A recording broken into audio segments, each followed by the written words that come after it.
everybody and welcome back to Shakespeare Sunday. I'm Miss Douglas and today we're going to be reading William Shakespeare's Romeo and Juliet as rewritten by Andrew Matthews and Tony Ross. Today's setting will be in Verona, Italy, 15th century, so the 1600s. Our classic cast list, once it comes into focus, we've got Juliet, who's the daughter of Lord Capulet, Romeo, the son of Montague, Mercutio, a friend to Romeo, Benvolio, a friend and a cousin to Romeo, Tybalt, who is a cousin to Juliet, a nurse to Juliet, Friar Lawrence, Lord Capulet, the Prince of Verona, a monk who is a messenger to Friar Lawrence. In the traditional writing of William Shakespeare, he actually has opened this play with a prologue, which really tells us the entirety of Romeo and Juliet within the first few minutes of the play. Two lovers from feuding families fall in love and try to find a way to be together. Fortunately, it doesn't work out in the way that one hopes. I'm going to read directly from the prologue right now. Two households, both alike in dignity, in fair Verona where we lay our scene. From ancient grudge break to new mutiny, where civil blood makes civil hands unclean. From forth the fatal loins of these two foes, a pair of star-crossed lovers take their life, whose misadventured piteous overthrows doth with their death bury their parent strife. The fearful passage of their death-marked love, and the continuance of their parents' rage, which, but their children's end, naught could remove, is now the 2 hours traffic of our stage, the which, if you with patient ears attend, what here shall miss, our toil shall strive to mend.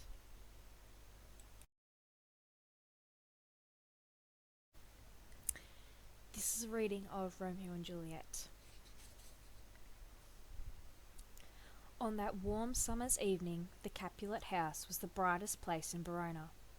The walls of the ballroom were hung with silk tapestries, and candlelight from a dozen crystal chandeliers threw rainbows on the heads of the masked dancers as they twirled through the music and laughter that filled the air.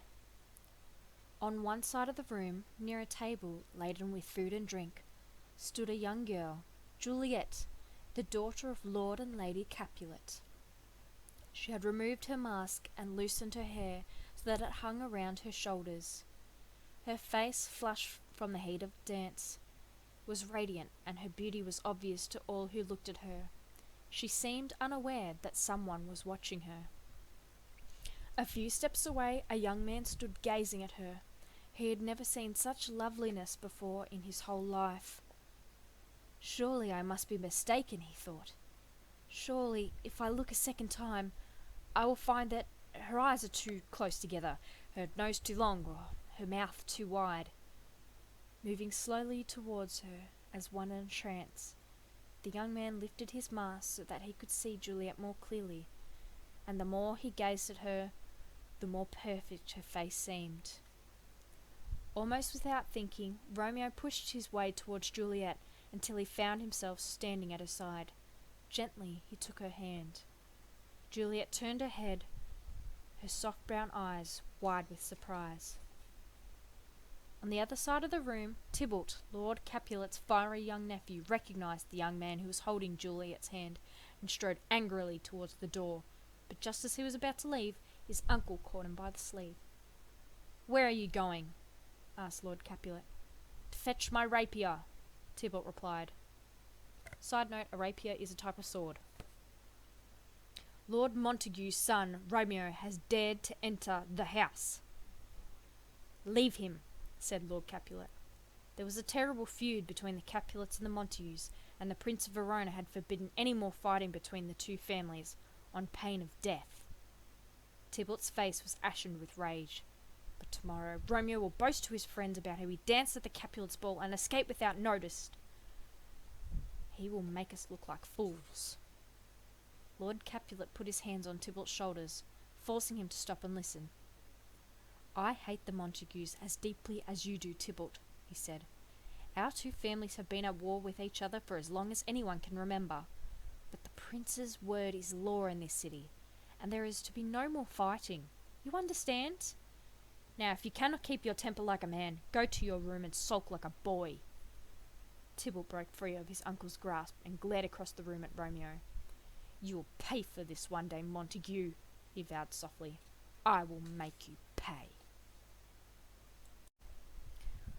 Juliet glanced at the young man beside her, at his glossy brown hair and startling grey eyes that were filled with shyness and wonder.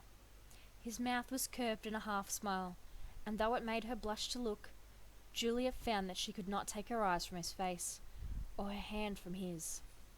"My lady," Romeo said, "if my hand has offended yours by holding it, please forgive me." "My hand is not offended, sir," said Juliet, smiling at him, "and nor am I." Some power that neither of them understood had drawn them together like a moth to a flame. They kissed, and the ballroom, the musicians and dancers seemed to disappear, leaving them feeling as though they were the only two people in the world. When their lips parted, Romeo looked at Juliet and thought, "All those other times when I thought I was in love, I was like a child playing a game. This time I am truly in love. I wonder, could she possibly feel the same?"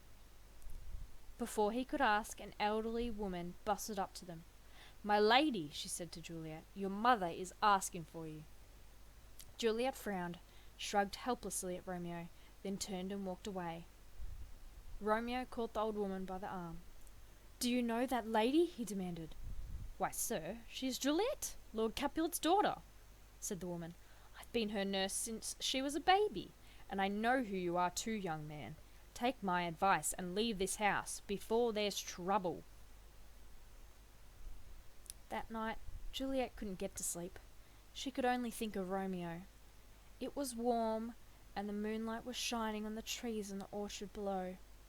Juliet stepped out onto her balcony, but she was so troubled by what her nurse had told her that she hardly noticed how lovely the orchard looked. "How can I be in love with someone I ought to hate?" she sighed. "Oh, Romeo, why did you have to be a Montague? If you'd been born with any other name, I could tell you how much I loved you." Romeo stepped out of the shadows of the trees into the moonlight. "Call me your love," he said. "It's the only name I want."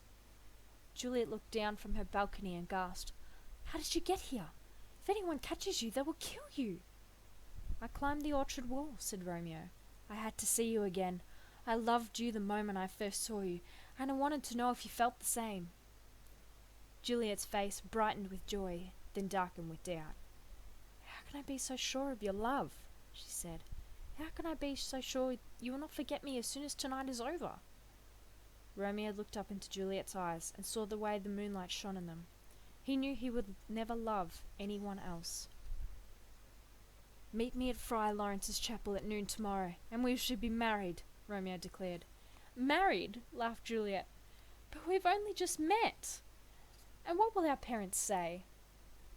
"Do we need to meet more than once to know that our love is strong and real?" said Romeo. "Must we live apart because of our family's hatred?" Part of Juliet knew for them to marry would be impossible and mad. But another part of her knew that if she sent Romeo away now, she might never see him again, and she wasn't sure she could bear that. "Yes," she said. "Yes, I believe that what we feel for each other is true, and yes, I will meet you tomorrow at the chapel at noon." So the next day, Romeo and Juliet were married. The bell in the clock tower of the cathedral tolled twice. The main square of Verona sweltered in the hot sunshine, and the air shimmered. Two young men were lounging beside a fountain, and the taller of the two, Romeo's closest friend, Mercutio, dipped a handkerchief into the water and mopped his face. "Where is he?" he demanded tetchily. "He should have been here an hour ago." His companion, Romeo's cousin, Benvolio, smiled at Mercutio's impatience. "Some important business must have detained him," he said. "Pair of pretty eyes, more like," snorted Mercutio. But as he glanced across the square, he saw Romeo hurrying towards them. "Oh, at last," Mercutio said sarcastically. "I was beginning to think that the Queen of Fairies had carried you off in your sleep." "I have great news," said Romeo. But you must promise to keep it a secret. Mercutio looked curiously at his friend. Oh? He said. I am in love, said Romeo. Benvolio laughed. Mercutio groaned and shook his head. You're always in love, he cried. A girl only has to look at you sideways to make you fall for her. It's more than that this time, said Romeo. I'm in love with... Romeo, interrupted a harsh voice. Romeo turned and saw Tybalt with a group of sneering Capulets. Tybalt's right hand was resting on the hilt of his sword. You were at my family's house last night, he said. Now you must pay for your insolence. Draw your sword. Romeo's eyes flashed with anger, then grew calm. I will not fight you, Tybalt, he said. It would be like fighting with one of my own family. Why, you milksop, jeered Tybalt. You're as cowardly as the rest of the Montagues. Romeo, gasped Mercutio, are you going to stand and do nothing while he insults your family? I must, said Romeo. You don't understand. I have no choice. But I do, snarled Mercutio. His rapier, again, rapier is a sword, flashed in the sunlight as he drew it. If you want to fight, Tybalt, I'm your man, he cried. In a movement too fast to follow, Tybalt brought out his sword, and the two young men began to fight at dazzling speed. Help me to stop them, Benvolio, pleaded Romeo. He caught Mercutio from behind, pinning his arms to his sides. As he did so, Tybalt plunged forward and drove the point of his rapier, his sword, through Mercutio's heart, fatally wounding him. A plague on both your houses, he whispered with his dying breath. When Romeo realized that his friend was dead, rage surged through him, and his hatred of the Capulets brought a bitter taste to his mouth. Tybalt, he cried, drawing his rapier. Sword, one of us must join Mercutio in death. Then let our swords decide who it shall be, Tybalt snarled. Romeo hacked at Tybalt as though Tybalt were a tree that he wanted to cut down. At first the Capulets laughed at Romeo's clumsiness, but as Tybalt began to fall back towards the centre of the square, their laughter died. It was obvious that Tybalt was tiring and finding it difficult to defend himself. At last, Romeo and Tybalt stood face to face, their swords locked together. Tybalt's left hand fumbled at his belt, and he drew out a dagger. Romeo, seeing the dagger, clamped his left hand around Tybalt's wrist, and they stumbled and struggled with each other. Tybalt flicked out a foot, intending to trip Romeo, but instead he lost his own balance, and the two enemies tumbled to the ground. Romeo fell on Tybalt's left hand, forcing the point of the dagger deep into Tybalt's chest. He felt Tybalt's dying breath warm against his cheek. A voice called out, "Quick! The printer's guards!" and the Capulets scattered. Benvolio helped Romeo to his feet. "Come on now, before it's too late," he said, but Romeo did not hear him. He stared at Tybalt's body, and the full realization of what he had done fell on him like a weight. I have killed Juliet's cousin, he thought. She cannot love a murderer. She will never forgive me.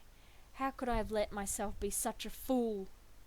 He was still staring at Tybalt when the prince's guards reached him. That night, the Prince of Verona passed judgment on Romeo. The hatred of the Montagues and Capulets has cost 2 lives today, he said. I want no more bloodshed. I will spare Romeo his life, but I banish him to the city of Mantua. He must leave tonight, and if he is ever found in Verona again, he will be put to death. When Friar Lawrence heard the news of Romeo's banishment, he was deeply upset. He had already married Romeo and Juliet in secret, hoping that one day their love would overcome the hatred between the Montagues and the Capulets. But it seemed the hate had been too strong. After his evening meal, the friar went to his chapel to say a prayer for the young lovers. As he knelt in front of the altar, Friar Lawrence heard the sound of the chapel door opening and footsteps racing up the aisle. He stood, turned, and saw Juliet, who flung herself sobbing at his feet. "Help me, Friar Lawrence," she begged. "My father wants me to marry Count Paris, but I'd rather die than forsake Romeo." "Do not despair, my child," Friar Lawrence urged. "Surely you can reason with your father." I could not bring myself to tell him about Romeo, Juliet sobbed. I pleaded Tybalt's death had made me too full of grief to think of marriage, but father would not listen, and the wedding is to take place tomorrow. Friar Lawrence looked troubled. There may be a way for you and Romeo to be together, my child, but it is dangerous, he said. Friar Lawrence took a tiny bottle of blue liquid from the pouch at his belt. Drink this tonight, he said, and you will fall into a sleep as deep as death. Your parents will believe that you are dead and will put your body into the Capulet tomb, but in 2 days you will wake alive and well. And Romeo, said Juliet. I will send him a message explaining everything, said Friar Lawrence. After you wake, you can go to Mantua in secret. And so, on the morning of Juliet's wedding to Paris, the screams of her nurse woke the whole Capulet house. When the news of Juliet's death reached Benvolio, he rode straight to Mantua to Romeo. One of the travellers he passed on the way was a monk, who recognized him. Lord Benvolio, he called out as Benvolio approached. I have a letter for your cousin Romeo from Friar Lawrence. Out of my way, Benvolio shouted back. I have no time to stop. The monk watched as Benvolio galloped by on the road to Mantua. At that speed, the monk judged, Benvolio would be in the city before evening. When Benvolio told Romeo that Juliet was dead, Romeo's heart broke, and for hours he lay sobbing on his bed while outside day turned into night. During that time, Benvolio stayed at Romeo's side, but he had no idea how to comfort his grief-stricken friend. It was almost midnight before Romeo grew calm enough to speak. He wiped his tears away and sat up. I must go to her, he said. But the prince has banished you, Benvolio reminded him. If you are seen on the streets of Verona, it will mean your death. I am not afraid of death, said Romeo. Without Juliet, my life means nothing. Go wake the grooms and tell them to saddle my horse. When Benvolio had left him alone, Romeo searched through the wooden chest at the foot of his bed until he found a green glass bottle that contained a clear liquid. I shall drink this poison and die at Juliet's side, he vowed. Romeo left Mantua at daybreak, refusing to let Benvolio accompany him. Once out of the city, he travelled along winding country tracks so that he could approach Verona without being seen. It was night when he arrived with the hood of his cloak drawn up to hide his face. He slipped in unrecognized to the city walls at the main gate. He went straight to the Capulet tomb, and it was almost as if someone had expected him, for the door was unlocked and the interior was lit by a burning torch. Romeo looked round, saw Tybalt's body, pale as candle wax.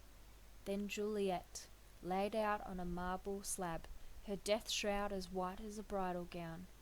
With a cry, Romeo rushed to her side and covered her face with tears and kisses. I cannot live without you, he whispered.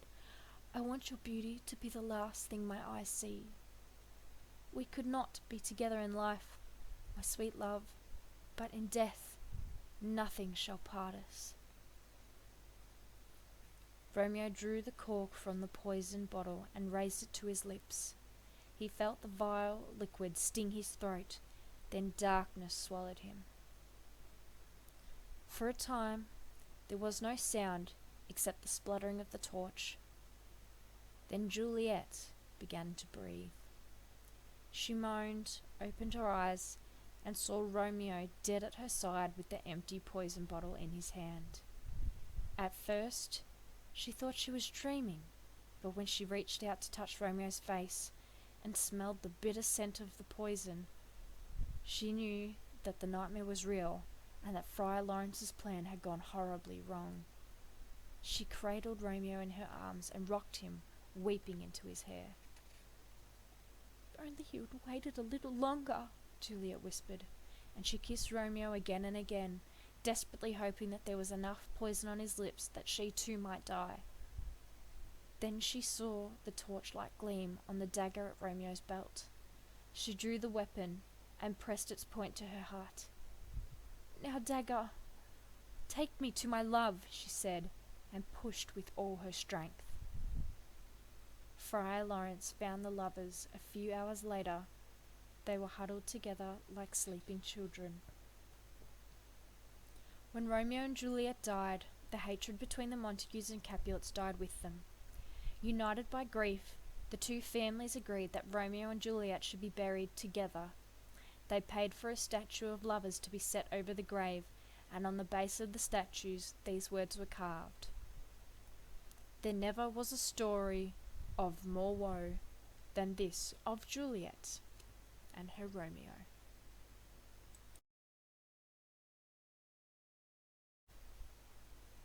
Throughout Romeo and Juliet, love and hate are the most common themes. So it's obviously the hatred between the Montagues and the Capulets, the multiple fights, the contrast with Romeo and Juliet falling in love immediately at first sight at the masquerade party, or whatever the version is. Hate causes the death of both Mercutio and Tybalt, and yet love causes a fateful turn of events for Romeo and Juliet. And obviously, with the two warring families, the Montagues and the Capulets only end their feud after both the children die as a result of the fighting. And Romeo and Juliet's love, they're like, we should probably just lay down our weapons. This is enough. But it's contradictory throughout the whole play. The love for Romeo and Juliet, the hate for each other's families, the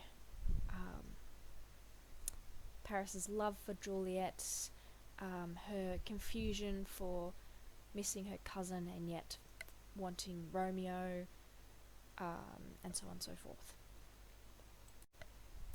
There are so many adaptations of Romeo and Juliet, because it's a very classic trope in many films, televisions, series and books. So there's The West Side Story, one of my personal favourites, 1961 musical film. So it follows Tony and Maria and their fights between the Sharks and the Jets in 1950 New York City. So Maria and Tony are on opposing sides. So you've got Maria with the Puerto Ricans and we've got Tony with the Americans. And they meet at the dance and they fall in love, which then results eventually in the death of three characters. Spoiler alert, different to Romeo and Juliet, Maria actually survives at the end of the film and argues for the end of the territory feud as a result of Tony's death. There's also Romeo and Juliet, 1968, as directed by Franco Zeffirelli. This film follows the play almost exactly as far as I can remember. The actress who actually plays Juliet was 13, 14 when she was cast, so, and same with the actor, he was about 15, 16, so actually the ages of the characters in the play. Romeo and Juliet 1996, directed by Baz Luhrmann as part of his Red Curtain trilogy, with Strictly Ballroom 1992, Moulin Rouge in 2001, all fabulous films. This film keeps the Shakespearean language but has a more modern overtone to it through costumes and scenery and things like that. So the guns are replacing the traditional swords, but their brand names are Sword and Dagger and things like that. And the feud is more about mafia war empire in contemporary United States. High School Musical 2006 uses the rival stereotype cliques drama vs basketball to push the romance of Troy and Gabriella, which is the same in the next film, where Troy has to choose between Sharpay and his friends on summer break and then different colleges in the third film, all while continuing with the whole trope of Troy and Gabriella. Special mention to Romeo and Juliet, in which I did show my class when we were studying Romeo and Juliet. I made an entire worksheet comparing Romeo and Juliet by Baz Luhrmann and Zeffirelli and Romeo and Juliet, as well as the play, to show the similarities and the differences. If you would like a basic understanding of Romeo and Juliet, you can watch Romeo and Juliet. However, it is not quite similar to the play in its entirety, as it is a G-rated children's animated film.